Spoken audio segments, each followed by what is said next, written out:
Kita lihat deh di TV, kalau kita lihat film kungfu, film silat, yang ngajar anak-anak yang ilmu dasar, cara berdiri, cara apa tendangan, cara pukulan yang efektif itu seperti apa, yang ngajar bukan gurunya, yang ngajar kakak pertama, kakak kedua, kakak ketiga, ada kakak keempat, gitu loh. Itu fakta. Kalau gurunya semua yang mesti ngajar, mati gurunya, Mas. Nggak punya waktu buat 80 anggota PPDS ini kan. Nggak bisa. Menteri tidak pernah menjalani pendidikan PPDS, tidak pernah melihat pendidikan PPDS, lihatnya di luar negeri. Di luar negeri nggak mungkin juga seperti itu, ya. Model yang kita anut saat ini oleh kolegium yang dibentuk oleh perhimpunan spesialis itu model yang sudah benchmarking, sudah terstandar secara internasional, bukan lokal. Tuntutan dalam surat terbuka kepada Prabowo apa di Prof Zainal? Jadi selain masalah-masalah kesehatan dasar itu kan menteri ini menyebabkan banyak kerusakan dalam tata kelola pendidikan dokter dan tenaga medis, gitu kan? Jadi tuntutannya adalah satu, menteri itu diganti, tidak ada pilihan oleh orang yang tepat, orang yang ngerti persoalan kedokteran, bukan soal manajemen saja, karena di kedokteran itu beda, Mas. Halo, selamat datang di Polkam, Politik Kampung.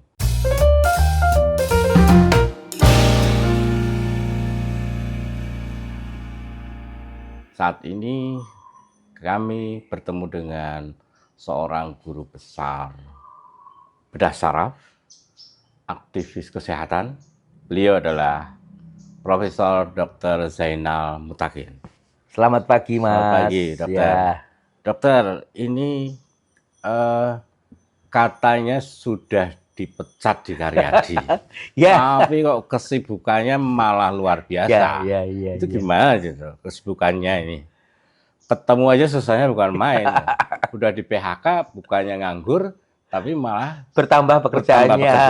Iya.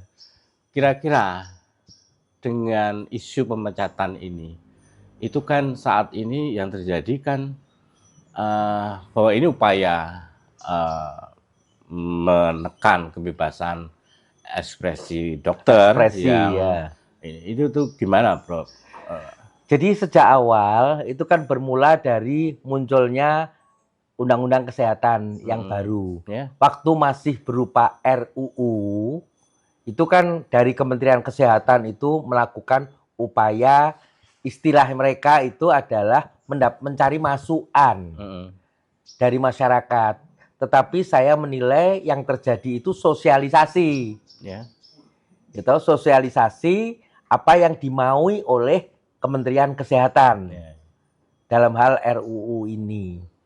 Dari awal sudah tidak jelas ini itu inisiasi dari DPR atau pemerintah, lempar-lemparan. Pemerintah bilang itu inisiatif dari DPR, DPR-nya bilang ini inisiatif dari pemerintah, nggak jelas. Jadi kasus meninggalnya Aulia Rahma itu trigger untuk masuk Kementerian Menteri Kesehatan untuk menghabisi Prof Zainal. Enggak juga, tapi yang dihabisi bukan saya, Mas, sebenarnya. Seluruh tata kelola sistem pendidikan dokter spesialis yang sekarang ini berjalan. Kalau kita ngomong masalah itu. Jadi saya itu, kenapa saya dipecat dulu itu, karena saya kritis memberikan masukan. Yang namanya partisipasi itu tidak selalu berupa mendukung, setuju itu enggak bisa. Partisipasi itu salah satu bentuknya adalah kritikan tadi. Dan saya banyak menulis di media massa maupun media online, bukan medsos tapi media online atau media cetak terkait masalah Undang-Undang Kesehatan saat itu.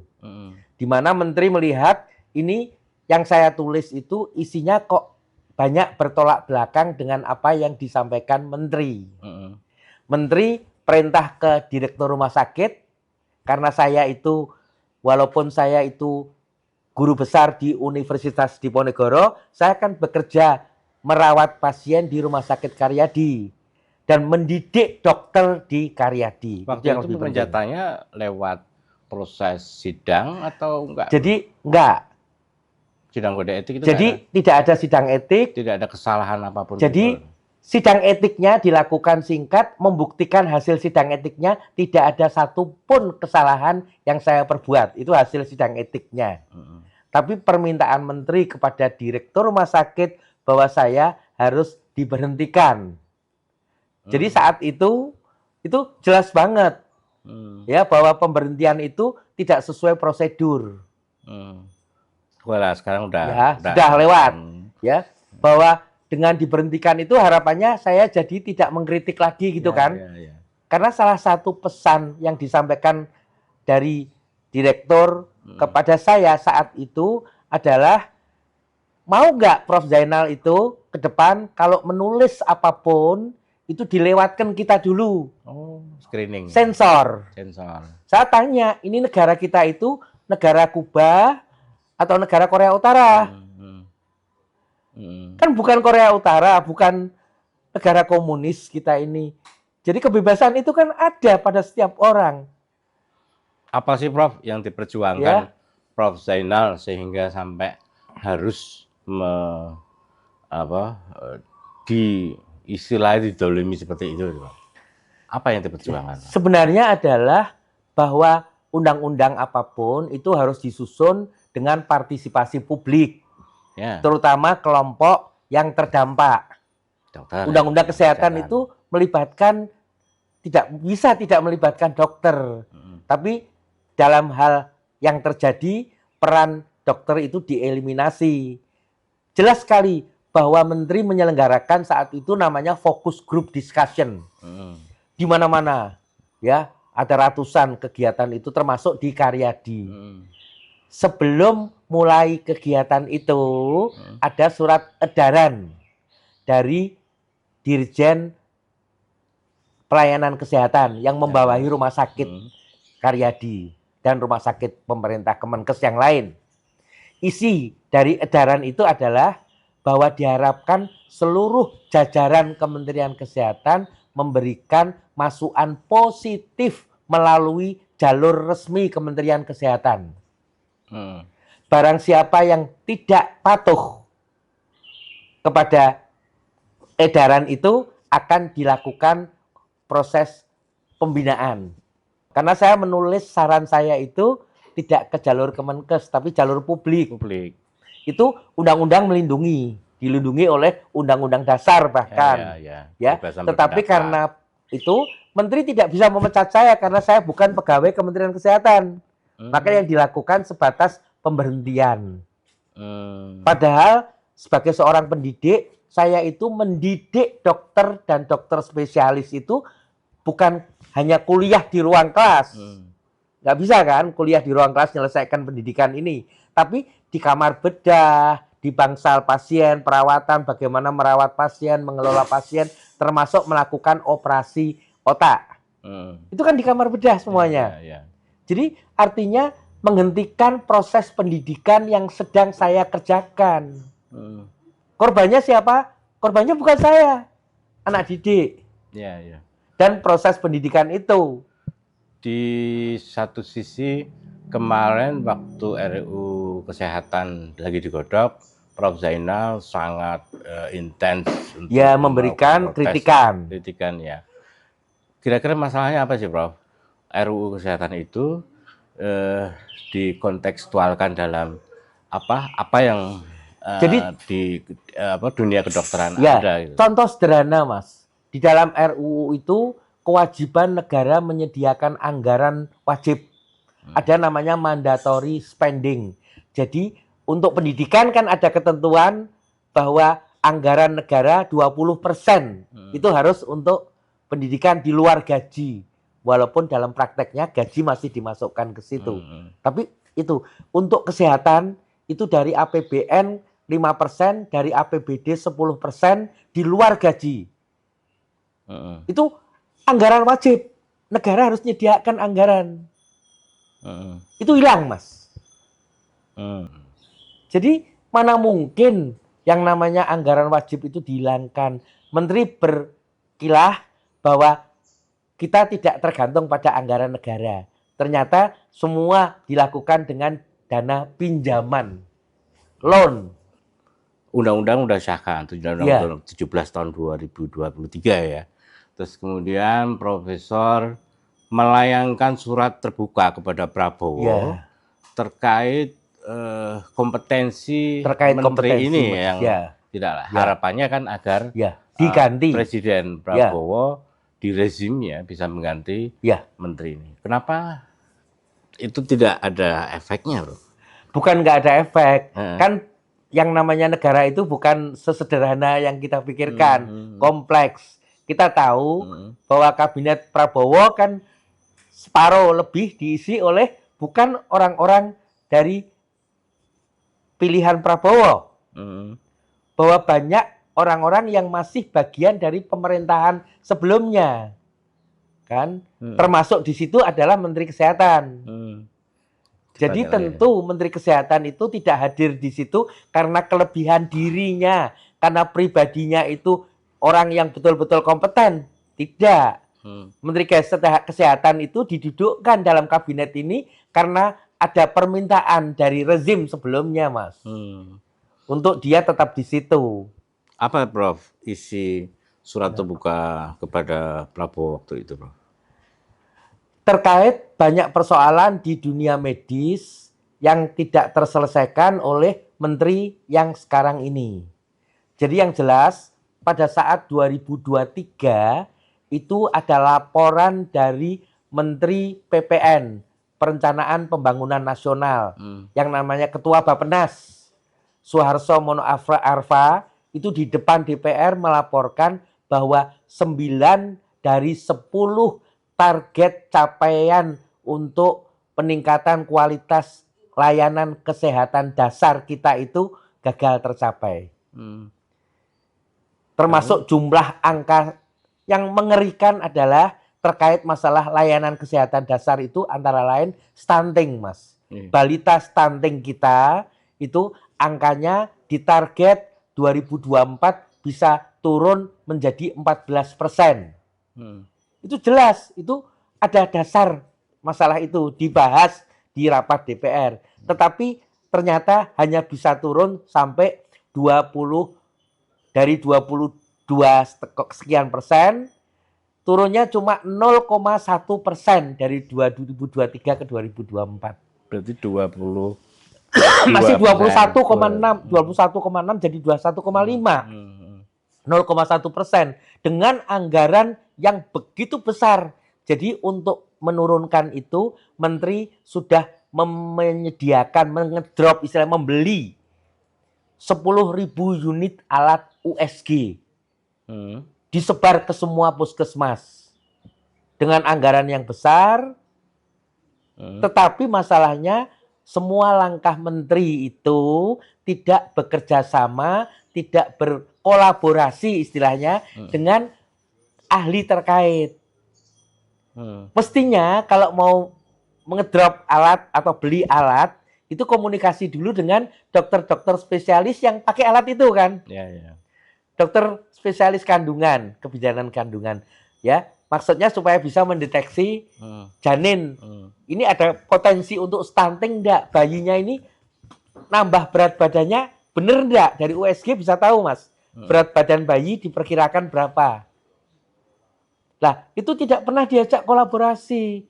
Sehingga saat alat ini tiba di semua puskesmas, terus persoalan baru muncul. Nggak ada dokternya. Kompetensi, bukan hanya dokter, artinya dokter umum pun bisa, tapi harus mendapatkan pendidikan dan pelatihan untuk bisa menggunakan alat itu. Tidak siap, Menteri datang ke perhimpunan, diberi modul pelatihan penggunaan USG untuk calon spesialis kandungan. Diberi, Mas. Terus Menteri yang melaksanakan pelatihan, tapi syaratnya ada satu. Yang melatih harus ikut TOT dulu. Yang melatih harus ikut TOT di Perhimpunan Kebidanan dan Penyakit Kandungan. Terus lama pendidikannya, teori berapa persen, praktek berapa persen, berapa minggunya, waktunya, berapa jamnya, itu ditentukan semua. itu tidak dilaksanakan seperti itu. TOT-nya tidak dilakukan. Terus ujungnya apa hasilnya? Dokter-dokter di daerah yang menggunakan alat itu, pasiennya kan sebagian, oh ini pasien bermasalah, dirujuk ke dokter spesialis. Di sebuah provinsi, jelas ini di Lampung, ya, itu laporan dari dokter perhimpunan spesialis kandungannya bahwa hasil pemeriksaan yang dilakukan oleh para dokter yang menggunakan alat USG itu 60% salah. Korbannya siapa sekarang? Bukan kesalahan dokter itu. Dokter umumnya nggak salah karena pelatihannya tidak sesuai, kompetensi yang mendasari penggunaan alat itu nggak tepat, nggak bisa. Korbannya masyarakat yang mendapat pelayanan. Itu salah satu contoh saja bahwa menteri ini itu kegagalannya banyak. Belum kalau kita ngomong imunisasi dasar lengkap untuk bayi. Dari targetnya 90% hanya tercapai tidak sampai 60%. Padahal Prabowo sebagai presiden punya cita-cita besar yaitu tahun 2045 itu Indonesia emas kan.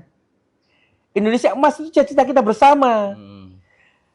Anak-anak yang sekarang itu stunting dan bayi-bayi yang saat ini lahir dan imunisasi dasarnya tidak lengkap, itu nanti 2045 usianya antara 22 sampai 27 tahun. Sekitar itu. Kalau dihitung waktu kan. Mereka itulah yang diharapkan dalam Indonesia emas, konteks Indonesia itu jadi namanya bonus demografi, Mas. Tetapi kalau mereka dari awal imunisasi dasarnya tidak lengkap, itu rentan sakit. Entah sakit TBC, sakit kusta, sakit macam-macam lah. Ya, karena Indonesia itu masih juara 1 di dunia untuk penyakit TBC nomor 2, Mas. Yang nomor 1 itu skabies atau kudis, Mas. Kurap, kudis itu nomor 1 di dunia. TBC nomor 2, kusta nomor 3. Itu tanggung jawab siapa? Semua orang bertanggung jawab. Tetapi leading sektornya adalah Kementerian Kesehatan. Itu gagal, Mas. 9 dari 10. Ya, terus target puskesmas yang terstandar. Puskesmas kan terakreditasi, diakreditasi. Itu dari targetnya 100% hanya tercapai 60%. Terus pemenuhan tenaga untuk puskesmas. Puskesmas itu punya ketentuan harus punya ahli kesehatan lingkungan, ahli masalah penyakit menular, ya, tenaga kesehatan itu harus punya dokter, harus punya dokter gigi, ya. Tapi ada lain 7 tenaga kesehatan dasar yang harus ada. Targetnya 90% tercapai cuma sekedar nggak sampai 60% juga. Itu yang bertanggung jawab adalah Kementerian Kesehatan. Kalau itu semua gagal, 9 dari 10 tadi, maka apa yang bisa diharapkan? Program transformasi, peningkatan masalah macam-macam deh. Itu nggak akan tercapai. Jadi kekhawatiran kita, kalau ini dilanjutkan, maka korbannya adalah sistem layanan kesehatan kita akan bubar, Mas. Tuntutan dalam surat terbuka kepada Prabowo apa nih, Prof. Zainal? Jadi selain masalah-masalah kesehatan dasar itu kan menteri ini menyebabkan banyak kerusakan dalam tata kelola pendidikan dokter dan tenaga medis, gitu kan? Jadi tuntutannya adalah satu, menteri itu diganti. Tidak ada pilihan. Oleh orang yang tepat, orang yang ngerti persoalan kedokteran, bukan soal manajemen saja. Karena di kedokteran itu beda, Mas. Di rumah sakit atau dimanapun seorang dokter bekerja, moral seorang dokter, etika dokter itu adalah menolong.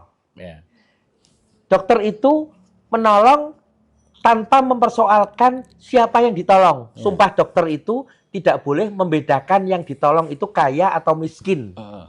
Punya uang atau nggak punya uang. Jadi upayanya dia sakit apa, harus diapakan itu standar. Nah, menteri ini orang dari bank, Mas. Ya, bankir ya. Ya toh, bankir. Tidak pernah bankir itu berupaya menolong orang nasabah kecuali di balik itu dia cari bunga. Ada tujuannya enggak? Tujuannya cari rente kan. Jual beli. Kedokteran enggak bisa kesehatan rakyat nggak bisa dijual belikan. Maka yang kita lihat sekarang ini tata kelola rumah sakit di bawah Kemenkes, moral menolong itu semakin terkikis oleh moral jual beli. Bisnis yang dijadikan objek bisnisnya adalah orang sakit. Gimana contohnya, Prof? Jadi tahun 2000 kan menteri itu memerintahkan seluruh direktur rumah sakit vertikal yang di bawah Kemenkes untuk meningkatkan revenue, meningkatkan penghasilan. Setiap rumah sakit model peningkatan revenue-nya macam-macam. Di Semarang itu muncul surat edaran dari direktur. Itu tahun 2021, Mas. Yeah. Sudah saat menteri ini sudah jadi menteri juga. Yeah. Isinya adalah merubah. Jadi semula kamar bedah itu operasional pada jam kerja. Di luar itu hanya untuk kasus emergensi. Yeah. Itu kamar bedah. Kenapa kamar bedah ini jadi masalah? Penghasilan terbesar rumah sakit itu dari kamar bedah sama dari obat-obatan. Gimana itu, Bro? Enggak, income terbesar, masukan. Jadi rumah sakit ngerawat pasien toh juga. Yeah. Ngerawat pasien di Bangsal, itu hitungannya harian, bayarnya berapa per hari toh. Tapi kalau kamar bedah ada operasi itu tinggi, Mas, nilainya, Mas. Alatnya. Ya. Alat yang dipakai modalnya besar, tetapi income-nya juga besar. Jadi kalau mau naikkan income rumah sakit, jangan mikirin soal perawatan. Kamu nambah kamar perawatan sebanyak apapun, nggak nambah banyak. Tapi kalau kamu meningkatkan kinerja kamar bedahnya, hasilnya nambah banyak. Jadi kamar bedah yang berdasarkan SK Dirut Karyadi waktu itu, 2021, kamar bedah ini operasionalnya dibuat 24 jam. Jadi perawat yang tadinya hanya 2 shift pagi sama shift siang sampai malam, sampai jam 21, itu yang di luar jam 21 itu hanya perawat jaga, jumlahnya sedikit, untuk kalau ada kasus emergensi. Ada orang kecelakaan, ada orang stroke, ibu melahirkan yang tiba-tiba harus operasi. Ya kan? Jadi harus bedah gitu ya. Tetapi yang di luar itu yang terencana, ini memang dijadwal, ini mesti operasi orang sakit tumor, sakit batu saluran kemih, itu kan nggak emergensi. Di program itu hanya sampai jam 21. Ini dibikin 24 jam.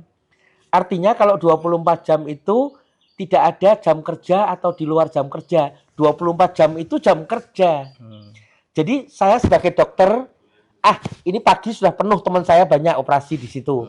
Kan kamar bedah ini jumlahnya di Karyadi ada 22 total. Banyak banget dong. Ya. Jumlah operasi ya saat diberlakukan ini berlaku menjadi 24 jam kerja, banyak dokter, aku siang-siang punya tugas lain, aku tak nanti operasinya malam aja. Kamar bedahnya siap, perawat petugasnya, shiftnya ada. 24 jam. Yang jadi korban siapa coba sekarang? Dokter anestesi. Jadi total jumlah operasi di Rumah Sakit Karyadi, ya, waktu kejadian si dokter, tadi ngomong dokter siapa namanya? Aulia Rahma Lestari, ARL ini mengalami stres berat yang berujung kematian. Itu jumlah operasi di kamar bedah Karyadi setiap hari adalah antara 120 sampai 140 operasi. Tinggi itu, Bro, ya. Tinggi sekali tekanannya. Terus dokter anestesi itu jumlahnya cuma 18 orang saat itu. Dokter spesialisnya. Bagaimana mungkin 18 orang itu menanganin 120 sampai 140 operasi setiap hari? Tidak mungkin. Jadi selain 18 dokter spesialis ini yang melakukan tugas sehari-hari 140 operasi itu dibantu oleh para dokter calon spesialis anestesi atau PPDS yang sudah mandiri. Terus tiap kali semester 1 itu naik semester, dia bebas, nggak keluar apa, dia di cover, ditanggung oleh yang semester berikutnya. Jadi kayak arisan model, dia tinggal dapatnya nanti sampai lulus, nggak keluar lagi. Nanti yang keluar uangnya yang semester baru lagi. Itu sistemnya dibuat seperti itu. Ini nggak resmi, itu cara mereka jalan keluar untuk mengatasi masalah. Karena rumah sakit itu masalah. Itu masalah. Kenapa kok dibebankan? Nah, itu kan kesepakatan. Dan mereka keluar uang itu hanya saat semester 1. Untuk kebutuhan bersama. Itu sudah menjadi budaya. Budaya. Dan sepakati walaupun budaya itu akhirnya dirombak dengan kejadian itu. Dan saat ini misalnya polisi kemudian menetapkan tersangka pemerasan. Iya, itu tunggu aja, pasti tidak ada kelanjutannya. Gitu. Karena keinginan menteri itu satu tok. Menteri ingin, ini kan semua dihandle. Jadi bayangkan saat hari pertama kejadian si ARL ini dinyatakan meninggal, ketemu di tempat kosnya, itu hari itu juga menteri sudah bilang ini akibat perundungan dan ini bunuh diri. Kok bisa gitu? Itu sudah tahu. Jadi menteri ini jadi polisi, Mas. Yang wajib melakukan penyidikan penyebab kematian kan siapa? Polisi, bukan menteri. Kenapa menteri menyimpulkan itu saat polisi belum ngomong apa-apa? Sampai sekarang pun belum terbukti penyebab kematiannya apa. Bahkan pernyataan dari kepolisian Kapolres Tabes Semarang terakhir adalah akibat penggunaan obat-obat pelemas otot yang berlebih. Karena di tempat TKP itu ada obat yang sudah disuntikkan bekasnya, alat suntiknya sama obat yang belum sempat disuntikkan. Apa berarti dia? Dia stres, dia ingin relaksasi. Jadi sakit. Tapi dia tuh punya sakit, sempat dioperasi. Kebetulan yang mengoperasi staf saya, yaitu tulang belakangnya. Operasi, penyakit, nyeri, saraf terjepit di tulang belakang. Jadi dia nggak bisa berdiri lama, Mas. Dokter anestesi kalau bius, aktivitasnya di kamar bedah harus duduk, berdiri, berterusan, nggak bisa lama, ya, mengganggu pekerjaannya dia, sakitnya itu. Tapi dok, si Menteri Kesehatan sudah bisa justifikasi bahwa ini perundungan akibat pembulian, pemalaan macam-macam dan matinya. Jadi target Menteri adalah bahwa dia ingin bahwa membangun image bahwa model pendidikan dokter spesialis yang ada saat ini, sekarang ini, itu model yang tidak benar, model yang penuh diisi oleh bullying dan sebagainya. Harus diganti dengan model yang baru yang dia bawa, yaitu yang hospital base itu. Gimana targetnya cuma itu, bukan untuk ngejar sampai nanti ketemu tersangka, nanti tersangka dihukum, tidak ada urusan dengan itu. Sampai sekarang tidak ada kelanjutannya. Dan jelas sekali adanya yang kalau saya bilang itu ada istilah konflik kepentingan. Keluarga sudah punya pengacara, namanya Pak Susyanto waktu itu. Pengacara keluarga sudah membantah bahwa kematian itu akibat bunuh diri, itu dibantah. Ada pernyataannya di media. Tetapi tiba-tiba pengacara itu digantikan oleh pengacaranya Menteri Kesehatan. Ya, jadi pengacara yang berikutnya namanya Ahmad siapa gitu ya. Itu ternyata dia adalah salah seorang anggota Dewan Pengawas Rumah Sakit Kementerian Kesehatan di Makassar. Dia orang yang terima gaji setiap bulan dari Rumah Sakit Kementerian Kesehatan di Makassar. Michelle Ahmad namanya. Dia diminta jadi pengacara. Ada konflik kepentingan. Terkait kepentingan Menteri Kesehatan di sini. Nggak bisa dikejar-kejar, tapi kepentingan Menteri adalah membangun image bahwa pendidikan kedokteran model spesialis yang ada sekarang itu rusak, jelek, buruk, harus. Kita lihat saja deh, Mas. Pendidikan spesialis ini sudah berlangsung, namanya kolegium, mengatur, menata standar-standar pendidikan spesialis di Indonesia itu sejak tahun akhir 70-an. Jadi sudah 50 tahun lebih. Kolegium. Model pendidikan yang sekarang. Dengan peserta didik saat ini jumlahnya lebih dari 16.000 orang. Setiap tahun diluluskan itu sebanyak 2.700 orang spesialis baru. Semua bidang. Ada masalah mereka yang berpraktek dokter berapa persen sih hasil lulusan ini yang bermasalah? Yang sudah berjalan ini? Nggak ada. Artinya standar yang kita ikuti itu mengikuti benchmarking istilahnya, mengikuti pola yang berkembang di semua negara maju. Jadi pendidikan itu dikelola, distandarisasi oleh kelompok ahli. Undang-Undang 17 juga bilang bahwa pendidikan itu ya yang namanya kolegium itu dibentuk oleh kelompok ahli. Bukan orang comotan, bukan orang penunjukan. Tapi faktanya dalam kejadian, jadi dari undang-undang kan diterjemahkan menjadi PP. PP diurai lebih jauh oleh Menteri, Permenkes. Jadi Permenkesnya bilang model Menteri buat pansel, panitia seleksi. Terus diadakan pemilihan. Untuk kolegium, pemilihannya itu model Indonesian Idol, Mas. Jadi voting. Siapa saja boleh voting, asal dia spesialisnya sama. Contohnya bedah saraf. Bedah saraf itu dari seluruh anggota 500 orang yang voting ikut pemilihan itu kurang dari 30%. Kurang dari 30%. Kalau ada pemilu, peserta pemilunya kurang dari 30%, pemilunya itu kira-kira gimana nilainya? Nggak bener kan? Nggak sah. Padahal nafas dari Undang-Undang 17 tahun 2003 itu ID sudah tidak mau disingkirkan, tapi yang namanya ID itu kan sebagai ormas, bukan organisasi profesi menurut undang-undang ini. Bukan dihilangkan. ID itu setara dengan dia tidak berada di negara, dari dalam negara. Bukan satu-satunya gitu loh. Jadi nanti muncul organisasi dokter yang lain disilahkan, diperbolehkan. Ya berdasar undang-undang ini. Tapi ID kan tetap boleh ada. Ada ya. Boleh ada. Kebetulan para perhimpunan spesialis itu menjadikan ID sebagai sebuah rumah besar. Mungkin nanti ada ID perjuangan. Lah, itu kita lihat saja ke depan.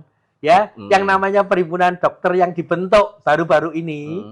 Ada berapa sudah? Ada toh yang diketuai oleh Dokter Jajang namanya, itu PDSI. Perhimpunan Dokter seluruh Indonesia. Ya, mau silahkan mau buat apapun, nggak bisa menyamai ID jelas. Ya dari jumlah ya. Dan apapun yang sudah dihasilkan oleh perhimpunan spesialis, oleh kolegiumnya, termasuk ketentuan standar-standar tadi, itu kan menjadi hak milik, toh. Walaupun itu sudah jadi tulis di lembaran negara, sah bahwa itu harus diikuti. Terus tiba-tiba pemerintah membuat kolegium baru. Kesalahan pertama dari pemerintah adalah itu ditunjuk dan dicomot oleh Menteri Kesehatan. Walaupun melalui pansel yang pura-pura. Yang terjadi memang nanti nafas undang-undang itu kan udah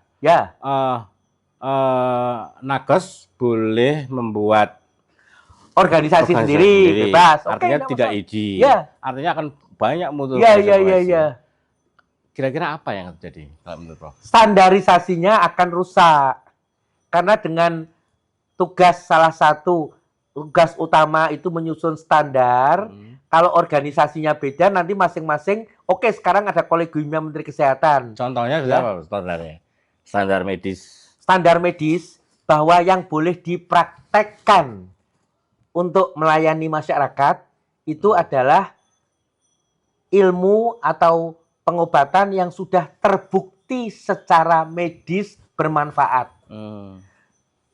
Jadi ada dukungan penelitian. Jadi kenapa saya pakai obat dapat dari, kan obat itu izinnya dari BPOM. bagaimana BPOM bisa mengizinkan satu obat untuk beredar, itu syaratnya harus ada riset. Bahwa obat itu risetnya mesti benar. BPOM menghentikan penelitian tentang vaksin Nusantara waktu itu. Kenapa? Karena penelitiannya tahap awal yang namanya uji klinik itu tidak mengikuti prosedur. Jadi nanti ada ide yang obatnya herbal. Iya, dan bukan cuma itu saja. Jadi pengobatan yang dasarnya hanya testimoni. Kan banyak sekali iklan di TV. Itu ada tiap pagi sebuah TV yang menyiarkan iklan alat untuk menurunkan tekanan darah, untuk menurunkan gula darah dan sebagainya. Yang dasarnya apa? Bukan penelitian. Ini penelitian membuktikan dari 1000 orang yang diteliti, ternyata ada 800 sekian yang ternyata tensinya turun. Bukan, yang ditampilkan adalah testimoni. Karena orang ini pakai alat itu, sekarang orang ini sembuh. Itu mungkin juga gini, Bro. Standar bedah orang ID, standar bedah orang ID perjuangan itu standar beda. Yang beda itu korbannya nanti adalah masyarakat penerima layanan. Karena jangan heran, Ponari, Ponari itu dukun cilik yang pakai batu ake, yang katanya batu dari planet lain, itu bisa ngobatin banyak orang itu. Banyak pasiennya loh, Mas. 45.000 orang yang datang ke Ponari itu. Karena dasarnya testimoni. Tetangga saya berobat sembuh. Terus dia ikut berobat semua. Kalau standarnya testimoni, menurut ilmu kedokteran nggak bisa. Jadi kalau dibiarkan, nanti korbannya adalah masyarakat penerima layanan. Kalau saya di kelompok ID tidak boleh mempraktekkan ini, saya milih organisasi yang membolehkan saya praktek ini kan. Jadi standar itu harus satu, Mas. Nggak bisa. Terus sekarang muncul ada surat edaran dari namanya di situ Direktur Tata Kelola Tenaga Kesehatan. Jadi di bawah Dirjen Pelayanan Kesehatan itu ada Direktur Tata Kelola Nakes. Direktur Tata Kelola Nakes membuat edaran penilaian kinerja seorang spesialis di rumah sakit itu didasarkan atas seberapa banyak orang itu menghasilkan penghasilan buat rumah sakit, sama tadi menggunakan pemeriksaan dengan alat-alat yang canggih. Jadi saya sebagai dokter, kalau ngobatin pasien saya, itu saya mesti berpikir bahwa yang dibutuhkan pasien saya apa untuk memastikan penyakitnya. Tetapi kalau saya hanya di situ saja, ternyata penghasilan saya pas-pasan, Mas. Supaya penghasilan saya meningkat, maka caranya saya akan minta, ini nggak butuh MRI sakjane. Sebetulnya nggak butuh MRI, tapi kalau saya tulis biar aja di MRI, walaupun MRI-nya normal, tapi kan saya dapat income tambahan, Mas. Nanti take home pay saya akan naik, Mas, di situ. Jadi edaran ini merupakan sebuah moral hazard, ancaman bahwa etika yang di rumah sakit vertikal, etika sebelumnya itu etika melayani, etika menolong berdasarkan ilmu kedokteran, itu sudah bergeser menjadi etika bisnis. Sakit itu mahal. Tapi yang jadi masalah korbannya siapa sekarang? Karena ada aturan baru di rumah sakit. Tapi zaman dulu bukan juga sakit itu mahal, Bro. Betul. Tetapi ada Gio misalnya orang miskin dilarang sakit. Larang juga. Jadi saya beri fakta, Mas ya. Saya sempat mengulik. Kan biasa pasien sakit itu dia setelah ketemu dokter, dia akan dapat surat pengantar untuk mondok. Jadi, Anda perlu tindakan operasi, Anda perlu tindakan untuk pemeriksaan lebih lanjut yang alatnya cuma ada di rumah sakit. Jadi diberi surat mondok. Pasien yang sudah mendapat surat pengantar rawat inap ini, yang ngantre untuk dipanggil, itu per Desember 2024 di Rumah Sakit Karyadi saja jumlahnya 2.200 78 orang. Dan yang ngantre paling lama, saya lihat di situ, ternyata sejak September 2023. Dia sudah ngantre 15 bulan untuk dipanggil rawat inap. Kalau itu batu ginjal, itu sudah ginjalnya sudah rusak, Mas. Kalau itu tumor payudara, yang tadinya baru cuma di payudara, sekarang tumornya sudah nyebar kemana-mana. Itu terjadi, Mas. Kenapa itu kok bisa terjadi, Pak? Jadi terjadi seperti itu bukan karena dokternya sudah terlalu sibuk. Kamar rawat inap, bed rumah sakitnya nggak cukup. Jadi tempat tidur rumah sakitnya itu sudah terlalu penuh sehingga nggak bisa nampung semua pasien itu. Jadi sekarang dipanggil satu-satu berdasar antrean itu. Nggak konteksnya dengan Menteri Kesehatan apa nih, Pak? Konteksnya gini, Mas. Jadi kan kalau itu orang yang sakitnya emergensi, gawat darurat, mengancam jiwa, itu langsung datang ke UGD, nggak usah nunggu dirawat. Tapi mereka yang sakitnya tidak emergensi kan ngantre. Saya ulik lagi, siapa yang ngantre? Yang ngantre itu ternyata dari 2.200 itu, hanya 50 orang yang dia pasien swasta. Pasien yang bayar sendiri. Atau pasien perusahaan, pasien Telkom, pasien KAI. Itu total jumlahnya 50. Yang 99% itu pasien BPJS. BPJS-nya yang separuh itu BPJS kelas 3. Termasuk mereka yang namanya PBI. Di dalam kelas 3 itu ada total di Indonesia itu 90 juta, sekian pasien yang iuran BPJS-nya dibayari negara. Karena dia miskin. Konteksnya revenue-nya akan kecil. Kecil. Maka diantrek sampai mundur. Gitu. Dan kamar-kamar VIP yang tadinya boleh menerima pasien yang BPJS-nya kelas 1. Semua dosen, semua ASN, itu yang golongan 4 atau golongan 3 ke atas, itu dapat BPJS kelas 1, Mas. Kelas 1 boleh naik ke VIP. Dia iur biaya untuk kamarnya. Dia bisa nunggunya nggak setahun, sebulan. Dengan naik kelas. Karena ada ruang-ruang tambahan, ruang VIP. Sekarang ruang VIP tidak bisa dipakai oleh pasien yang pakai JKN. Kalau mau pindah ke VIP, kamu harus lepas BPJS-mu, kamu harus bayar. Full. Jadi raja. Ya toh? Supaya tujuannya apa? Naikkan income kan? Karena tuntutannya naikkan income. Itu yang terjadi, Mas. Jadi yang ngantre itu 99% pasien dari JKN. Kamarnya yang ditambah, ngantrinya karena kekurangan kamar. Kamar yang ditambah, kamar siapa? JKN ditambah? Enggak, dikurangi. Yang ditambah kamar swasta. Padahal mereka sakitnya sakit. Terus konyol lagi, ada aturan dari direktur terbaru. September 2023. 2024.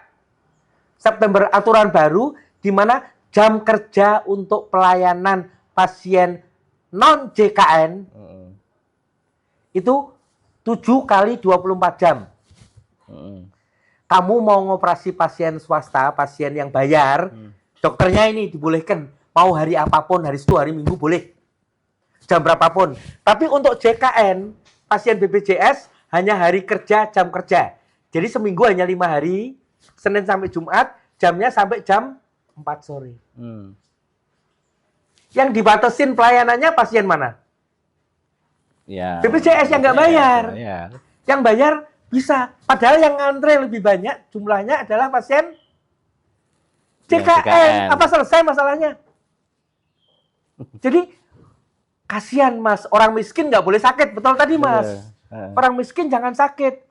Padahal kembali ke Undang-Undang Dasar 45. Dari moral hazard tadi ya, Prof ya. UUD 45 bilang bahwa negara wajib menyediakan fasilitas layanan kesehatan yang layak. Negara wajib menjaga kesejahteraan termasuk kesehatan. Tujuan negara ini berdiri itu untuk rakyat. Rakyat yang siapa? Rakyat yang miskin harus diutamakan. Yang kaya biarin, nggak usah diurusin. Yang kaya bisa ke swasta kok. Yeah. Orang kaya itu mau berobat ke Singapura kemana ya biarin. Nggak usah dipikirin. Tapi orang miskin ini, tolonglah orang miskin ini. Alasan ini selesai, Prof, di soal bagaimana menteri mencari cuan revenue dari kesehatan. Kita kembali ke persoalan bahwa saat ini itu kekurangan dokter katanya, Prof. Betul, ya, kekurangan dokter. Bahwa pendidikan yang saat ini dijalankan tidak efektif untuk menghasilkan jumlahnya kurang, gitu. Untuk meningkatkan jumlah itu banyak cara, Mas. Sebenarnya sudah dimulai oleh UI sama RSCM, itu sudah buat namanya skema namanya academic health system. Jadi rumah sakit RSCM itu menjaring lebih banyak kerjasama dengan rumah sakit daerah yang lebih banyak. Jadi jejaring tempat pendidikan spesialisnya itu ditambah. Pendidikan spesialis nggak cuma di RSCM, tapi tetap tanggung jawabnya, penilaiannya, standarnya sesuai dengan standar yang berlaku di RSCM. Bukan rumah sakit baru, didik baru, standar baru, bukan. Itu bisa dilakukan oleh RSCM, UGM, Karyadi. Tetapi komandannya tetap adalah kerjasama dengan perguruan tinggi. Karena yang namanya ilmu, pengetahuan, sains itu letaknya di mana perkembangannya? Di perguruan tinggi. Prof, sudah jelas dari awal ketika di rezim Jokowi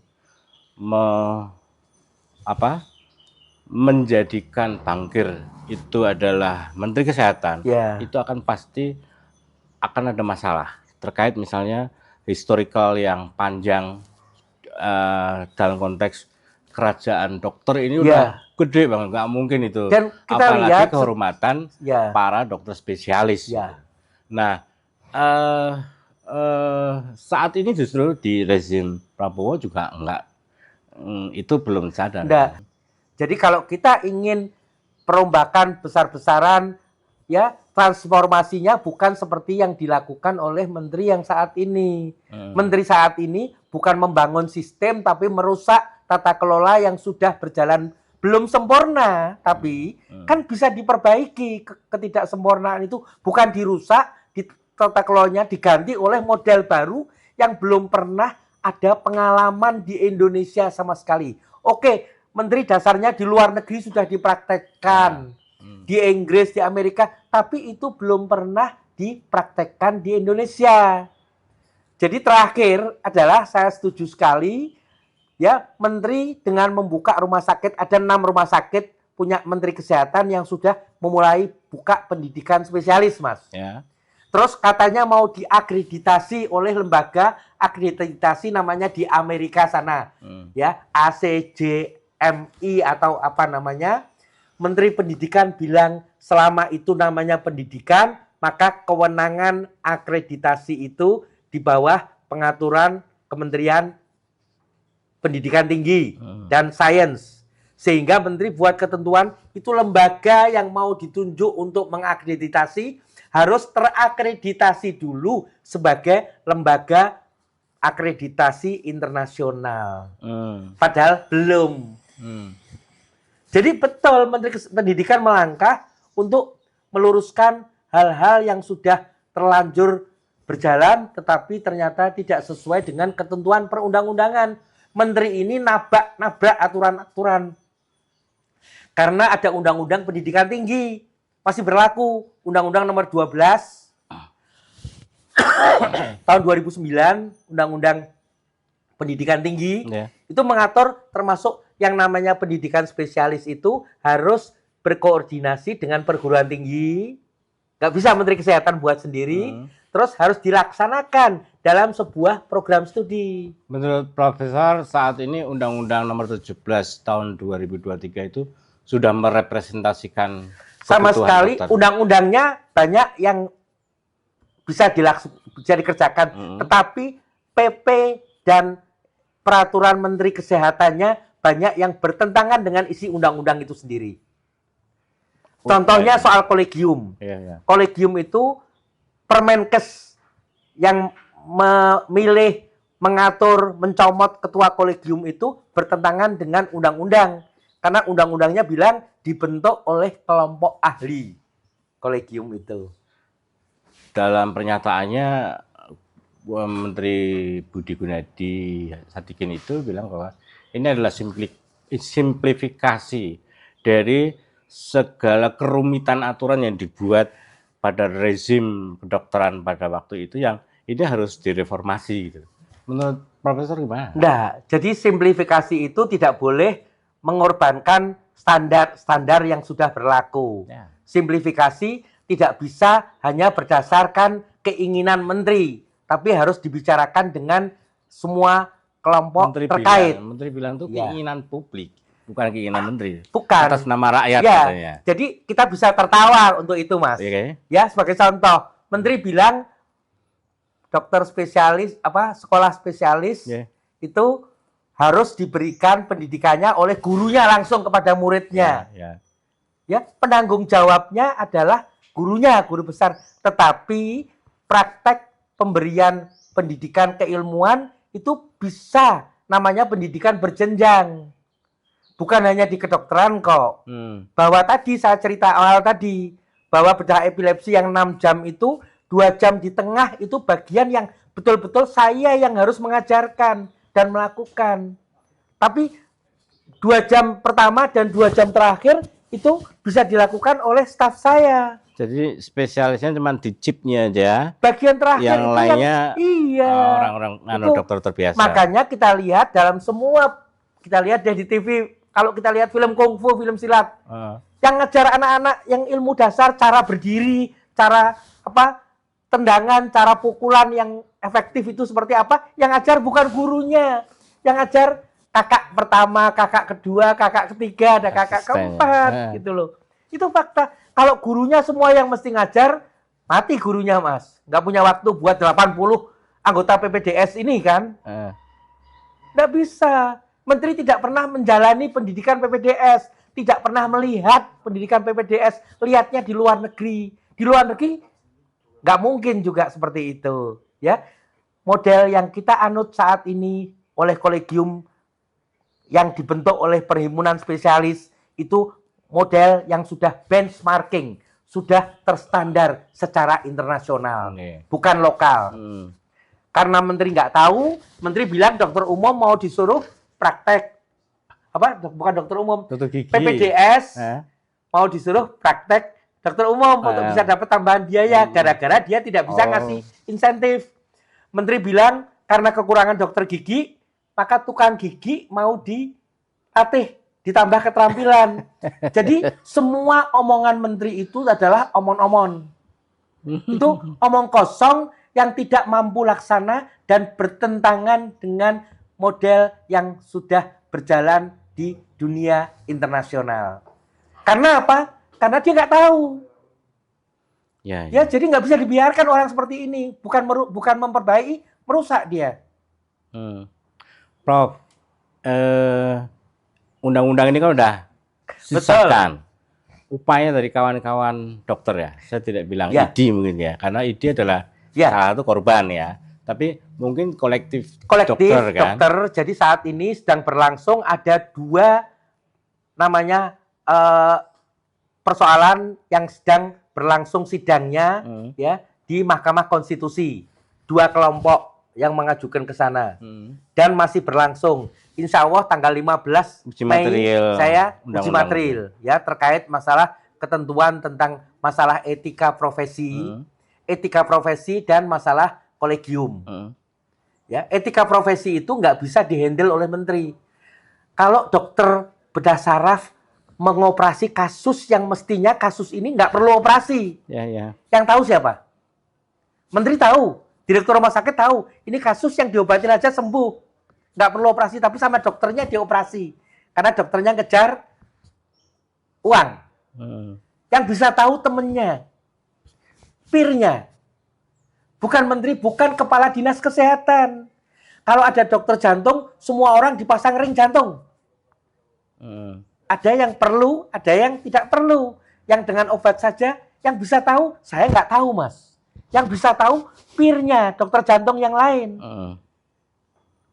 Jadi masalah etika profesi tidak bisa diambil alih oleh orang lain. Itu adalah kemampuan dan kewenangan teman-teman di profesi itu yang menilai. Apalagi orang yang bukan ahli, apalagi bukan dokter ya, apalagi ada menteri bentuk majelis disiplin profesi yang diketuai oleh orang yang namanya Sundoyo yang tidak bergelar dokter, dia gelarnya SH. Mana mungkin dia tahu pelanggaran etika. Jadi pelanggaran kriminal itu tidak akan terjadi kalau tidak dimulai dari melanggar etik. Dengan melanggar etik, maka berikutnya adalah pelanggaran disiplin profesi. Bahwa ada ketentuan kalau sakit ini, itu apa perjalanannya, obatnya apa, langkahnya bagaimana setelah ini, kalau tidak operasi, apa gitu. Itu sudah ada protokolnya. Prof, dari tuntutan dari para dokter. Terus kemudian menurut versi para dokter dan profesor kerusakan-kerusakan yang sudah terjadi ini. Ketika kemudian keinginan atau upaya hukum yang sudah dilakukan itu tidak terpenuhi, gimana itu, Prof? Kita akan ke dalam tetap memperkuat diri untuk tetap menjaga masalah-masalah itu. Masalah etika dan masalah pendidikan akan rusak. Ke dalam itu berarti di ID-nya. Ke organisasi profesi toh. Bahwa ID itu rumah besar, Mas. Di dalam ID itu ada perkumpulan kan. Jadi masing-masing perkumpulan itu ya ke dalam akan membina anggotanya agar bekerja sesuai dengan, karena kalau dibiarkan pelanggaran etika, yang namanya penegak hukum itu tidak boleh ketemu dengan calon tersangka. Itu kan etika. Kalau sampai itu dilanggar, si Firly Bahuri ketemu sama calon tersangka Menteri Pertanian waktu itu, maka yang terjadi adalah pelanggaran disiplin. Ada pemberian itu dan termasuk tindak kriminal, suap. Itu karena dia melanggar etiknya dulu awalnya. Dokter tidak akan melakukan perbuatan kriminal sampai misalkan memperkosa pasien kalau dia tidak ada melakukan pelanggaran etik dulu. Etiknya yang dilanggar apa? Dia berduaan sama pasien. Harusnya ketentuannya pemeriksaan pasien itu tidak bisa dilakukan secara sendiri, apalagi lain jenis. Ada perawat, bukan CCTV, tapi ada perawat, ya, atau dokter yang lain yang ada di situ. Itu pelanggaran etiknya di situ. Karena pelanggaran etik awalnya dibiarkan, maka terjadi sampai ujungnya tindak kriminal. Artinya saat ini sebenarnya... Jadi kalau kolegium, kalau perhimpunan dokter spesialis ini atau perhimpunan dokter itu punya kewenangan untuk menjaga etik, itu dalam rangka mencegah terjadinya tindak kriminal. Jadi tidak mungkin orang melakukan tindak kriminal, tidak bisa tindak kriminal dicegah dengan pemeriksaan psikologi tiap 6 bulan. Menteri bilang semua PPDS mau dilakukan pemeriksaan psikologi tiap 6 bulan. Itu polisi, kalau sampai dia salah menggunakan senjata apinya sampai bunuh orang tidak bersalah atau bunuh temennya sendiri, kan ada polisi nembak temennya sendiri. Itu yang dilarang pakai senjata api siapa? Bukan semua polisi kan? Hanya dia, polisi itu. Yang dilakukan evaluasi kejiwaan, pembinaan psikologi siapa? Ya polisi itu, bukan semua polisi. Ini kenapa yang berbuat kriminal satu orang PPDS, tapi semua PPDS dijadikan korban? Itu kan nggak benar. Kalau ada menteri korupsi, masa kementeriannya ditutup? Kan nggak bisa. Ini kan faktanya, menteri ini memanfaatkan satu kejadian untuk kepentingan lain di balik layar yang lebih besar. Yaitu dia butuh tempat untuk membuka model pendidikan spesialis baru, hospital base. Singkirkan itu karena ketentuannya tidak boleh ada pendidikan spesialis yang sama di tempat yang sama. Jadi itu jahat sekali. Targetnya kawan-kawan ini apa, Prof? Menghentikan Menteri Kesehatan. Turunkan menteri. Ya. Terus jadi upaya yang berlangsung sekarang selain di Mahkamah Konstitusi juga di PT UN. Di PT UN itu ada kelompok namanya Dokter Cinta Tanah Air, Doktara. Saya ada di dalamnya. Jadi beberapa guru besar, ada 12 orang guru besar bersama-sama menghimpun namanya Doktara dengan pendukungnya yang banyak mengajukan PT UN. Harapannya apa nih, Prof? Dengan kasus yang terjadi saat ini, kira-kira Prof ingin punya harapan apa? Harapannya satu, Mas, menteri itu segera direshuffle. Yang kedua adalah bahwa undang-undang yang terkait Undang-Undang 17, PP dan Permenkesnya itu perlu revisi, perlu diubah.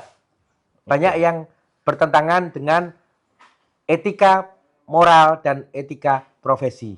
Menarik, Prof, pembicaraan dengan Profesor. Terima kasih banyak. Ya. Kita bisa bertemu dan tahu banyak persoalan yang terjadi di dunia kesehatan. Kawan-kawan, begitu ngobrol kita dengan Profesor Dr. Zainal Mutakin, pakar bedah saraf Universitas Diponegoro. Terima kasih. Selamat berjumpa kembali dengan channel kami, Politik Kampung. See you.